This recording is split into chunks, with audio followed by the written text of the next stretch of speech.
So hello dear students, welcome to my YouTube channel. आज जो हम चैप्टर पढ़ेंगे वो है गैसियस स्टेट, और उसमें आज हम डिस्कस करेंगे विस्कोसिटी ऑफ गैस क्या है, ठीक, मेन फ्री पाथ और विस्कोसिटी में क्या रिलेशंस है, और कुछ न्यूमेरिकल्स को करेंगे। ठीक है, तो चलिए स्टार्ट करते हैं आज का सेशन। कंटिन्यू करेंगे गैसियस स्टेट। टॉपिक का नाम है विस्कोसिटी ऑफ गैस। ठीक, okay. Now viscosity of gas. The viscosity is a property exhibited by fluids, that is gases or liquids. No problem. We know that कि gases and liquids are collectively known as fluid. इनको हम बोलते हैं fluid. Fluid क्यों बोलते हैं? क्योंकि इनमें क्या होता है, diffusion property होती है। एक जगह से दूसरे जगह ये diffuse करते हैं from higher to lower concentration. ठीक, जैसे आप डीओ मारेंगे तो पहले आपको स्मेल आएगी, उसके बाद धीरे धीरे सबको आएगी। पानी हम गिराएंगे तो क्या होगा, हायर स्लोप से क्या होगा, वो लोअर स्लोप की तरफ जाएगा। तो इसी को हम बोलते हैं फ्लूइड, मतलब जिनमें बहने का टेंडेंसी हो, बहने का गुण हो, मतलब डिफ्यूजन होने की टेंडेंसी होता है। चलिए, इनकी एक इनहेरेंट कैरेक्टरिस्टिक्स होती है जिसको हम बोलते हैं विस्कोसिटी। विस्कोसिटी किसके लिए आता है? Actually for fluids, that is for liquid and gas both. Now अब इसको डिफाइन कैसे कर सकते हैं? So it can be defined as the internal friction which opposes and retards the relative motion of adjacent layers of gas is called viscosity of gases. So viscosity is the virtue by which the gases molecules retards the relative motion of the adjacent layers. मतलब कि एक, मान लीजिए gas जो होते हैं कि एक फ्लो कर रहा है, ठीक, फ्लो ऑफ गैस हो रहा है, एक जगह से दूसरे जगह जा रहा है, तो एक लेयर क्या करता है, दूसरी लेयर पे एक इंटरनल फ्रिक्शनल फोर्स लगाता है, मतलब वो उसको अपनी तरफ खींचता है। ठीक, उसी इंटरनल फ्रिक्शनल फोर्स को हम क्या बोलते हैं? विस्कोसिटी। ये जो वर्च्यू है, जो उसकी प्रॉपर्टी है, उस प्रॉपर्टी का नाम है viscosity. So that thus it is the resistance which one part of gas offers to another part of the gas. तो एक पार्ट जो होता है दूसरे पार्ट पे क्या करता है, उसमें रेजिस्टेंस फोर्स लगाता है, एक इंटरनल फ्रिक्शनल फोर्स लगाता है, और वो क्या करता है, वो उसकी वेलोसिटी को कम कर देता है, मतलब अपनी तरफ कह सकते हैं खींचता है। ठीक है, चलिए, अब जो फ्लो होता है जनरली वो दो तरह का होता है। एक को हम बोलते हैं लेमिनर फ्लो। लेमिनर फ्लो का मतलब क्या होता है कि उसमें लेयर जो होती है वो पैरेलल जाती है, और एक को बोलते हैं टर्बुलेंट फ्लो, जब उसमें पैरेलल नहीं होती है। जनरली हम यहाँ में इसको मानते हैं कि जो फ्लो होता है वो लेमिनर फ्लो होता है। ठीक, अब इसका रीजन क्या है? विस्कोसिटी ऑफ गैस का रीजन हम क्या कह सकते हैं? It is caused by molecules passing through layers of flow and transferring momentum between them. ठीक, इसका रीजन क्या होता है कि there is transfer of momentum amongst the layers of flow, या between the flow of layers of gaseous flow.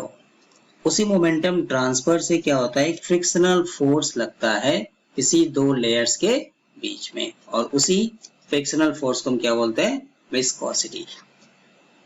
ठीक, तो viscosity क्यों आता है गैस में, कहां से आता है? It is caused by the molecules passing through layers of flow and transferring momentum between them. Momentum का ट्रांसफर होता है, और इसी मोमेंटम ट्रांसफर से क्या होता है, एक फ्रिक्शनल फोर्स जनरेट होता है, जिसी को हम बोलते हैं विस्कोसिटी ऑफ गैस। ठीक, चलिए, अब ये कितना फोर्स यहाँ में जनरेट होगा? So this frictional force is proportional to the area A of contact between the sheets, between layers, and the velocity gradient dv by d r. आप इसको डीवी बाई डी एक्स भी लिख सकते हैं। चलिए, यहाँ जो फोर्स जनरेट होता है उसको हम लिख सकते हैं कि F is proportional to area and is proportional to velocity gradient dV by dr। दोनों को मिला दीजिए तो यहाँ से क्या बन जाएगा, F is proportional to A into velocity gradient dV by dr। ठीक, इस साइन को हटाएंगे तो एक कांस्टेंट आएगा, यहाँ में आ जाता है coefficient of viscosity eta A dV by dr। ठीक, क्लियर? इसी को हम बोलते हैं, ईटा को बोलते हैं कोफिशिएंट ऑफ विस्कोसिटी। इसका नाम आता है coefficient of viscosity. Coefficient of viscosity. Clear? जो इंटरनल फ्रिक्शनल फोर्स जनरेट होता है वो किस पे डिपेंड करता है? दो चीज पे कह सकते हैं, एरिया पे डिपेंड करता है और एक क्या, उसका velocity gradient dv by dr। ठीक, दोनों को कंबाइन कर दीजिए तो क्या मिल जाएगा? F proportional to area into dv by dr। इस साइन को हटाएंगे, कोई ना कोई कांस्टेंट आएगा तो इसकी जगह पे क्या आता है? ईटा। इसको हम बोलते हैं कोफिशिएंट ऑफ विस्कोसिटी। ठीक, क्लियर? चलिए अब हम इसको डिफाइन कर सकते हैं। तो इसको डिफाइन करेंगे, इस प्रोपोर्शनलिटी कांस्टेंट को डिफाइन करने के लिए जनरली हम क्या मान लेते हैं? यूनिट मान के डिफाइन करते हैं। तो चलिए फिर से मैं फॉर्मूला अगर यहाँ पे लिख दूं तो हमारे पास फॉर्मूला क्या था? F equal to eta velocity gradient dv by dr into area. ठीक, अब यहाँ पे हम कह रहे हैं कि एरिया को हम यूनिट मान लें, मतलब 1 सेंटीमीटर स्क्वायर। ठीक, वेलोसिटी ग्रेडियंट को भी हम यूनिट मान लें, 1 मान लीजिए, यूनिट मान लीजिए। मतलब क्या होता है कि उनमें वेलोसिटी कितना है? 1 सेंटीमीटर पर सेकेंड। ठीक, और उनके बीच का डिस्टेंस कितना हो जाएगा? यूनिट। यूनिट का मतलब 1 सेंटीमीटर, तो इसी को हम बोलते हैं वेलोसिटी ग्रेडियंट। अब सबको यूनिट मान लें तो यहां से हमको क्या मिल जाएगा कि फोर्स इक्वल टू ईटा, मतलब कोफिशिएंट ऑफ विस्कोसिटी एक्चुअली किसके बराबर हो गया? फोर्स के बराबर। कब? जब हमने एरिया क्या ले लिया? 1 सेंटीमीटर स्क्वायर, यूनिट मान लिया। वेलोसिटी ग्रेडियंट भी क्या मान लिया? यूनिट मान लिया। अब इसको डिफाइन कर दीजिए। So coefficient of viscosity may be defined as the force per unit area expressed in dynes per centimeter square that must be applied to maintain a velocity difference of 1 centimeter per second। velocity कितना होना चाहिए? 1 centimeter per second between two parallel layers 1 centimeter apart। तो उनके बीच का distance कितना हो? 1 centimeter apart है, मतलब दो लेयर अगर 1 सेंटीमीटर के डिफरेंस में है और उनके बीच का वेलोसिटी डिफरेंस कितना है? 1 सेंटीमीटर पर सेकेंड। तो वेलोसिटी ग्रेडियंट क्या हो गया हमारा? यूनिट हो गया। एरिया कितना हो गया? पर सेंटीमीटर स्क्वायर। तो ये बेसिकली क्या होता है? फोर्स पर centimetre square having velocity gradient unit, या वेलोसिटी डिफरेंस कितना हो गया? 1 सेंटीमीटर पर सेकेंड, और उन दोनों के बीच का डिफरेंस कितना हो गया? कितने सेंटीमीटर में रहेंगे वो? 1 सेंटीमीटर अपार्ट। मतलब एक लेयर और दूसरे लेयर के बीच का डिफरेंस कितना है? 1 सेंटीमीटर। ठीक, और ये जनरली यूनिफॉर्म होता है क्योंकि इसको बोलते हैं लेमिनर फ्लो। ठीक है, तो इसी को बोलते हैं coefficient of viscosity. Obviously it is a measure of viscosity of gas. जिसके गैस के लिए कोफिशिएंट ऑफ विस्कोसिटी ईटा की वैल्यू जितना ज्यादा होगा उसको हम क्या बोलेंगे? उसकी विस्कोसिटी उतनी ही ज्यादा है। ठीक, अब हम यहाँ से इसका यूनिट भी निकाल सकते हैं। तो unit of coefficient of viscosity, तो in CGS system the unit of coefficient of viscosity can be expressed as dynes second centimetre के power -2। Now in honour of Poiseuille, ये एक साइंटिस्ट का नाम था जो इस फील्ड में उनके पायोनियर वर्क के नाते उनको ऑनर में इसकी यूनिट को नाम दे दिया गया पॉइज। ठीक, तो बेसिकली 1 पॉइज किसके बराबर होता है? बोलिए 1 पॉइज किसके बराबर हो जाएगा? Dance second centimetre power -2। तो इसको हम बोलते हैं 1 पॉइज। बट 1 पॉइज एक बड़ी यूनिट है तो इसको हम माइक्रो और या मिली में भी एक्सप्रेस कर सकते हैं। ठीक है, चलिए ये आपको कहाँ से मिल जाएगा? तो फोर्स वहां में क्या? ईटा, एरिया dv बाई dr। ठीक, हमें क्या निकालना है? ईटा को निकालना है, तो आप यहाँ ईटा को रख दीजिए, बाकी इसको ट्रांसफर कर दीजिए। यहाँ से क्या मिल जाएगा? फोर्स बाई एरिया इंटू यहाँ में क्या लिखेंगे? उल्टा हो जाएगा, तो dr बाई dv। फोर्स किस में आता है? एक्चुअली डाइन में आएगा। ठीक, तो डाइन्स हो गया। एरिया हमारा किस में हो गया? सेंटीमीटर स्क्वायर में हो गया।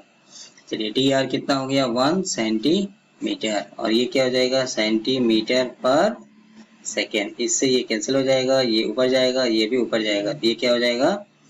डाइन्स सेकेंड पर सेकेंड है, वेलोसिटी सेंटीमीटर पर सेकेंड, ये ऊपर जाएगा तो ये हो जाएगा सेकेंड, और सेंटीमीटर -2 हो जाएगा क्योंकि ये सेंटीमीटर स्क्वायर है। यहाँ से क्या मिल जाएगा, सेंटीमीटर के पावर -2। इसी को नाम दे दिया गया 1 वाट। ठीक, ये इसकी यूनिट हो गई। क्लियर। चलिए अब इसके फैक्टर्स अफेक्टिंग विस्कोसिटी, कैसे कौन कौन से फैक्टर हैं जो विस्कोसिटी ऑफ गैस को अफेक्ट करते हैं। तो पहला नाम आता है इसमें टेम्परेचर। ये जनरली हमारे सिलेबस में भी लिखा रहता है, effect of temperature and pressure. तो viscosity of gas increases with rise in temperature. पहले हमें इफेक्ट को जानना होगा। तो विस्कोसिटी ऑफ गैस क्या होता है, बढ़ता है। ठीक, बट यहाँ में देखिए उल्टा है, कंट्राडिक्शन है। However, viscosity of liquids decreases with increase in temperature. But किसी लिक्विड की विस्कोसिटी जो होती है टेम्परेचर बढ़ाने से घटता है, बट गैस की विस्कोसिटी टेम्परेचर बढ़ाने से बढ़ता है। अब टेम्परेचर होता क्या है कि temperature increases typically cause an increase in molecular interchange because molecules move faster at higher temperature. तो नो डाउट, हमने पीछे भी पढ़ा है कि टेम्परेचर बढ़ाने से क्या होता है, एवरेज काइनेटिक एनर्जी बढ़ेगा, तो मॉलिक्यूल्स का मूवमेंट बढ़ेगा। जब मूवमेंट बढ़ेगा तो ऑब्वियसली में क्या होता है कि मॉलिक्यूलर इंटरचेंज बढ़ता है, क्योंकि विस्कोसिटी क्यों आता है, due to transfer of momentum. ठीक, चलिए इसको मैथमेटिकली समझते हैं। तो वी नो दैट ईटा एक फॉर्मूला यहाँ में आता है, coefficient of viscosity equal to 1/3 mass average velocity by √2 pi sigma square, एक कोलिजन डायमीटर। देखिए एंड देन ये भी पढ़ा था एवरेज वेलोसिटी किस पे डिपेंड करता है। एक्चुअली जो भी वेलोसिटी होती है वो स्क्वायर रूट ऑफ टेम्परेचर पे डिपेंड करता है, बट हम फिलहाल अभी यहाँ पे एवरेज पढ़ रहे हैं, तो इसलिए हमें क्या आएगा 8 RT बाई पाई m। यहाँ से क्या ले सकते हैं, since average velocity is directly proportional to square root of temperature, इसलिए यहाँ से क्या हो जाएगा, coefficient of viscosity also depends on square root of temperature. ठीक, मतलब टेम्परेचर बढ़ाने से क्या होता है, विस्कोसिटी ऑफ गैस बढ़ेगा। ठीक है, बट जो एक्सपेरिमेंटली जो यहाँ में वेरिएशन पाया गया विद टेम्परेचर वो सेटिस्फैक्टरीली एक्सप्लेन नहीं हो पा रहा था by using this formula. Then in 1893 एक साइंटिस्ट थे सदरलैंड, उन्होंने इसके वेरिएशन ऑफ विस्कोसिटी को और टेम्परेचर के साथ कोरिलेट किया। According to Sutherland, the variation of viscosity of gases with temperature is expressed by, उन्होंने एक फॉर्मूला दिया, eta equal to eta 0 square root of T by 1 plus C by T, where eta 0 and C are constant for the gas, जो उनके नाम पे बोलते हैं Sutherland constant। तो C is usually termed as Sutherland constant। ठीक, तो चलिए इन नटसेल हम यहाँ पे क्या बोलेंगे कि विस्कोसिटी ऑफ गैस टेम्परेचर बढ़ाने से बढ़ता है, बट लिक्विड की विस्कोसिटी क्या होती है, टेम्परेचर बढ़ाने से घटती है। ठीक, अब टेम्परेचर बढ़ाने से क्या होता है, तो फॉर्मूला लिख दीजिए, उसके नीचे हम क्या लिख देंगे, since average velocity is directly proportional to square root of temperature, तो विस्कोसिटी भी क्या होगा, directly proportional to square root of temperature. ठीक, क्लियर। ठीक है, चलिए प्रेशर का इफेक्ट, देखिए इस फॉर्मूले में ऐसा कोई टर्म नहीं है जो प्रेशर पे डिपेंड करता है, इसलिए विस्कोसिटी ऑफ गैस प्रेशर पे डिपेंड नहीं करता। ठीक, तो viscosity of gases is independent of pressure. ठीक, तो टेम्परेचर बढ़ाने से क्या होगा, बढ़ेगा, प्रेशर बढ़ाने से क्या होगा, there is no effect of pressure on viscosity of gases. ठीक है, चलिए अब यहाँ से कुछ समरी टाइप में, तो relation between mean free path and viscosity of gas, तो mean free path lambda equal to 3 into eta coefficient of viscosity by average velocity into density. तो हमारे पास एक फॉर्मूला है, दोनों को कोरिलेट कर सकते हैं। Mean free path can be written as, already हम पहले पढ़ चुके हैं, तो mean free path equal to 1 by square root of 2 pi sigma square into n. N को क्या बोलते थे, नंबर ऑफ मॉलिक्यूल्स पर यूनिट वॉल्यूम, सिग्मा को क्या बोलते हैं, मॉलिक्यूलर डायमीटर। ठीक, मतलब आपको डायमीटर दिया रहेगा तो क्या पूछेगा, mean free path, mean free path देगा तो क्या पूछेगा, डायमीटर। इन दोनों फॉर्मूले को कोरिलेट कर दें, तो कोफिशिएंट ऑफ विस्कोसिटी देगा तो हम क्या निकाल सकते हैं, लेमडा, लेमडा दिया रहेगा तो हम क्या निकाल सकते हैं, मॉलिक्यूलर डायमीटर। ठीक, या कोलिजन डायमीटर। चलिए collision diameter can be calculated as, इन दोनों में क्या कॉमन है, सिग्मा, तो हम यहाँ से सिग्मा ले लीजिए, ठीक। डी और न्यू की जगह पे क्या आ जाएगा, average velocity √8 RT by pi m, ठीक है। चलिए अब इसको थोड़ा और क्लियर करने के लिए हम कुछ न्यूमेरिकल सॉल्व करते हैं कि किस तरह का क्वेश्चन हमको पूछ सकता है या पूछा जाता है। चलिए पहला एग्जांपल आपके सामने लिया, the viscosity of argon, noble gas है, एट 273 H दे दिया हमें विस्कोसिटी की वैल्यू, मतलब हमें क्या दे दिया, ईटा हमको मिल गया, है ना, कोफिशिएंट ऑफ विस्कोसिटी आपको दे दिया। एक तो जो दे क्वेश्चन को पढ़ते जाइए, जो लिखा है उसको लिखते जाइए। टेम्परेचर भी हमारा 273 दिया है। हमसे क्या पूछ रहा है, calculate the mean free path of this molecule eight 1 atmospheric pressure and 273 kelvin if its atomic mass is 40 unit. कोई दिक्कत नहीं। तो मोलर मास भी हमको दे दिया है, प्रेशर भी हमको दे दिया, टेम्परेचर भी हमको दे दिया। हमसे क्या पूछ रहा है, मीन फ्री पाथ, ठीक। अब सोचिए, mean free path lambda, coefficient of viscosity, फिर क्या आया था, एवरेज वेलोसिटी इनटू डेंसिटी, ये ना रख दीजिए। चलिए एवरेज वेलोसिटी नहीं दिया है, कोई दिक्कत नहीं, तो हम क्या निकालेंगे, 8 RT बाई पाई एम, ठीक, ये ना फॉर्मूले में रख दीजिए। मोलर मास भी आपको दे दिया है, 8 R हमें पता है, टेम्परेचर दिया है, पाई हमें पता है, हो जाएगा, ठीक है। तो चलिए रख के सॉल्व कर दीजिए, कितना आंसर आएगा बताइए। कोफिशिएंट ऑफ विस्कोसिटी हमें दिया है, हमें निकालना है मीन फ्री पाथ, मतलब लैम्डा हमें निकालना है। टेम्परेचर भी हमें दिया है, तो पहले आप एवरेज वेलोसिटी निकाल लीजिए, √8 RT by pi M. Molar mass भी हमें दिया हुआ है, ठीक। तो ये रहा इसका सॉल्यूशन। तो चलिए इसी पैटर्न पे आपको दूसरा क्वेश्चन मिलेगा, तो आप कर सकते हैं। मैंने एक को यहाँ में सॉल्व कर दिया। तो average velocity √√8 RT by pi M, 8 R CGS में है, टेम्परेचर पाई और मोलर मास 40 ग्राम। अगर MKS में आप लेंगे तो इसको kg करना पड़ेगा, ये यहाँ से कट जाएगा। तो ये हमको मिल गया सेंटीमीटर पर सेकेंड। तो एवरेज वेलोसिटी हमने निकाल लिया। अब हमें क्या चाहिए, डेंसिटी चाहिए। तो डेंसिटी कितना हो जाएगा, मास बाई वॉल्यूम, ग्राम पर सेंटीमीटर क्यूब या ग्राम पर ml। तो ये मिल गया। नाउ अब हमारे पास मीन फ्री पाथ का फॉर्मूला क्या था, lambda equal to 3 into coefficient of viscosity by average velocity into density. अब सारी वैल्यू आपको मिल गई, रख के सॉल्व कर दीजिए, कितना आंसर आएगा आप हमें बता दीजिए, ठीक। माइंड इट, ये जो आएगा वो सेंटीमीटर में आएगा। अब तो हो जाएगा, ठीक है। तो जब कोफिशिएंट ऑफ विस्कोसिटी दिया रहेगा और हमसे मीन फ्री पाथ पूछेगा, तब हमें ये फॉर्मूला लगाना है। क्लियर, चलिए ये इसका आंसर आएगा, ठीक। तो आप करके भी चेक करिए कि इसका आंसर आ रहा है कि नहीं आ रहा है। चलिए सेकेंड क्वेश्चन पढ़िए क्या कर रहा है। At 0 degree Celsius and 1 atmospheric pressure the molecular diameter हमने क्या पढ़ा था, सिग्मा, ये वैल्यू हमें दे दिया, ठीक, centimetre. Calculate the mean free path of this molecule.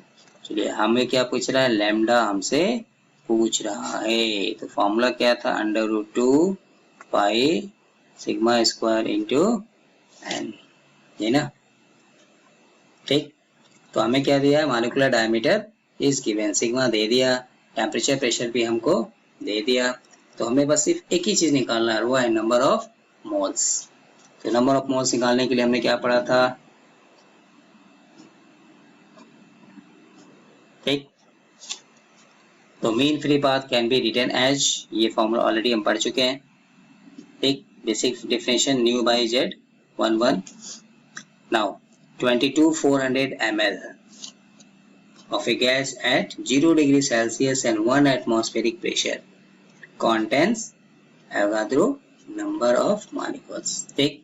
तो 1 मोल का कितना वॉल्यूम होता है, 22.4 लीटर, या आप इसको ml में चेंज कर सकते हैं, 22,400 ml। और 1 मोल में कितने मॉलिक्यूल्स होते हैं, Avogadro number. But mind it, हमें ये क्यों लिया है, क्योंकि यहाँ में टेम्परेचर आपको 0 डिग्री लिखा है और प्रेशर 1 एटमॉस्फेरिक दिया है, तब हमने यहाँ डायरेक्टली ले लिया। अदरवाइज नंबर ऑफ मॉलिक्यूल्स पर यूनिट वॉल्यूम निकालना था तो हम ये फॉर्मूला भी लगा सकते हैं, इस फॉर्मूले से हमें निकाल सकते हैं। ठीक, सो नंबर ऑफ मॉलिक्यूल्स पर unit volume Avogadro number divided by volume 22400। Solve कर लीजिए, ये हमको मिल गया।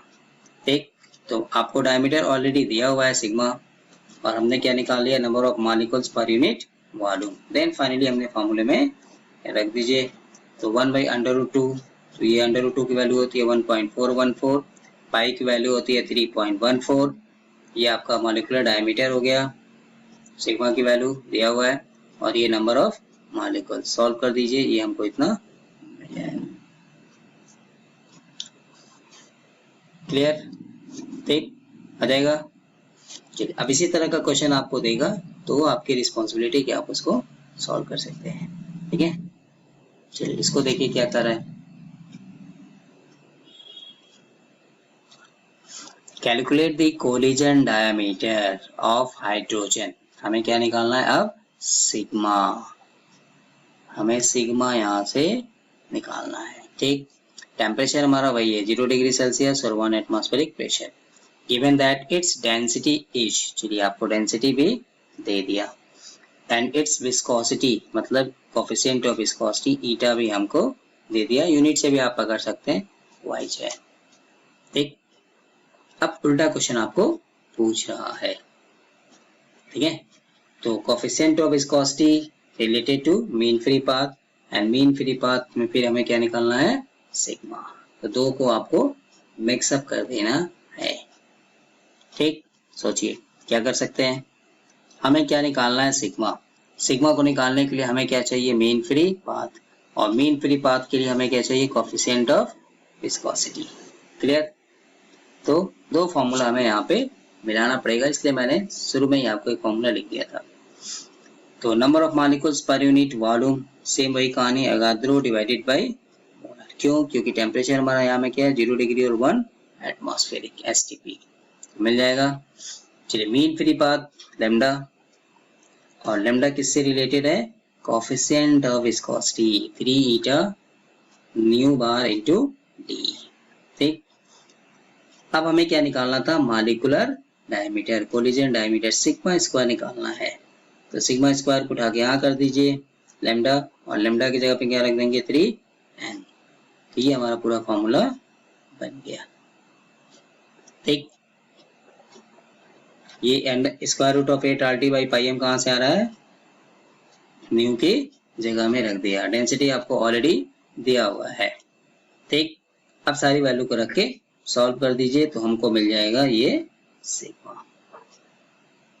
तो जस्ट टेम्पलेट को समझना है, प्रोसीजर को समझना है कि हमें कोफिशिएंट ऑफ विस्कोसिटी दिया था, तो हम क्या निकाल सकते हैं, लेमडा निकाल सकते हैं। कौन सा फॉर्मूला लगाएंगे, तो mean free path equal to 3 eta average velocity into density.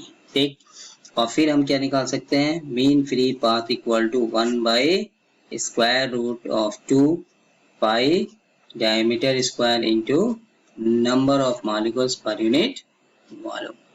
अब इन दोनों फॉर्मूले को हमें क्या करना है, कंबाइन कर देना है। ठीक, एंड देन रख के सारी वैल्यू सॉल्व कर दीजिए। क्लियर? ठीक है, चलिए इसको देखिए क्या कर रहा है, calculate the mean free path of O2 molecule. हमें क्या निकालना है, मीन फ्री पाथ निकालना है। ठीक है, 25 degree Celsius and A pressure of 10⁻³ mm mercury. अब यहाँ में टेम्परेचर अलग है, प्रेशर अलग है। Given that the collision diameter मतलब सिग्मा हमको दे दिया 361 पिको मीटर। इसको मीटर में चेंज कर लीजिए, पिको का मतलब होता है 10⁻12।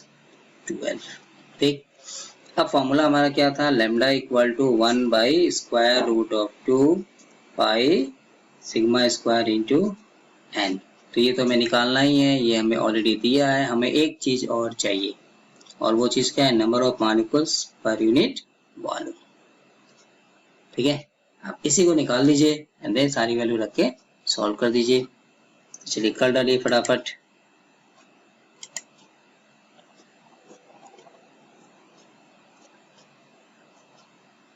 कितना आया? ठीक है, हो गया। चलिए अब ये कहाँ से आ गया? तो n की वैल्यू। ठीक, तो याद करिए नंबर ऑफ मॉलिक्यूल्स पर यूनिट वॉल्यूम निकालने के लिए हमने क्या पढ़ा था? P by K into T, या एक और फॉर्मूला आप यूज कर सकते हैं P Na by R into T, दोनों में से कोई भी लगा सकते हैं। ठीक, इसलिए हमें चूंकि टेम्परेचर भी हमने दिया है, प्रेशर भी हमने दिया है, तो इसलिए हमने डायरेक्टली ये फॉर्मूला ले लिया। ठीक है, आप चाहें तो ये वाला फॉर्मूला भी लगा सकते हैं। नंबर ऑफ मॉलिक्यूल्स निकाल लीजिए एंड देन रख के सॉल्व कर दीजिए। ठीक है, तो बोल्ट्जमैन कांस्टेंट की वैल्यू पता है, टेम्परेचर हमारा हो गया 25, 273 ऐड कर दिया 298 केल्विन, स्क्वायर रूट ऑफ 2 की वैल्यू पता है, पाई की वैल्यू पता है, सिग्मा ऑलरेडी हमें दिया हुआ है।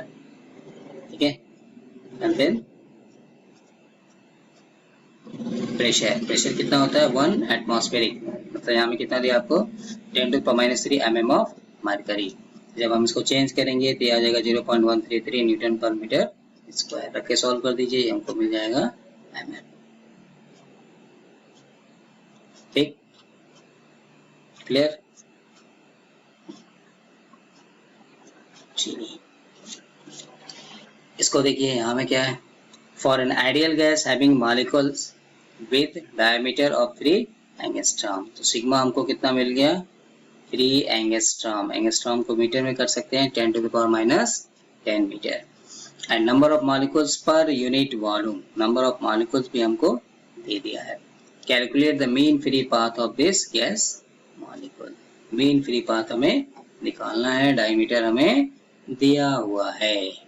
ठीक, तो सिंपल क्वेश्चन है, बस फॉर्मूले में रख देना है। ठीक, आ जाएगा तो रख दीजिए, फॉर्मूले में रख के सॉल्व कर, क्योंकि नंबर ऑफ मॉलिक्यूल्स पर यूनिट वॉल्यूम ऑलरेडी हमें यहाँ में दे दिया 2.4 इंटू 10⁻21, तो हमने यहाँ रख दिया n की जगह। ठीक, ये रख दिया, रख के सॉल्व कर दिया, और ये n आ जाएगा, यहाँ में n है। ठीक है, तो √2 pi sigma square and then number of molecules पर यूनिट वॉल्यूम, तो ऑलरेडी ये क्वेश्चन में हमको दिया हुआ है। इसका आंसर आ जाएगा 1042 नैनोमीटर। नैनो मतलब 10⁻⁹ मीटर आएगा, तो उसको हमने नैनो में कन्वर्ट कर दिया है। ठीक, क्लियर? चलिए, तो ये था हमारा आज का gases state, viscosity of gases देखा, कुछ न्यूमेरिकल सॉल्व किया, किस तरह का क्वेश्चन हमको मिलेगा। ठीक है, तो नेक्स्ट वीडियो में इसी चैप्टर को कंटिन्यू करेंगे, और भी कुछ प्रैक्टिस प्रॉब्लम आपको दिया था उसको आप सॉल्व करके रखिए, जरूरत पड़ने पर उसका सॉल्यूशन भी लेके आएंगे। ठीक है, so thank you for watching, मिलते हैं नेक्स्ट वीडियो में नए टॉपिक के साथ। अगर आपको वीडियो पसंद आया तो आप कमेंट करके बताइए। ठीक, जिन लोगों ने चैनल को सब्सक्राइब नहीं किया है, आप सब्सक्राइब करके रखिए, ताकि आपको इस तरह के वीडियोज अपडेट्स मिलते रहेंगे। बेल आइकन को ठीक ऑन करके रखिए। ठीक है, so thank you for watching once again, मिलते हैं नए वीडियो में नए टॉपिक के साथ। तब तक के लिए स्वस्थ रहिए, मस्त रहिए। जय हिंद, जय अरुणाचल।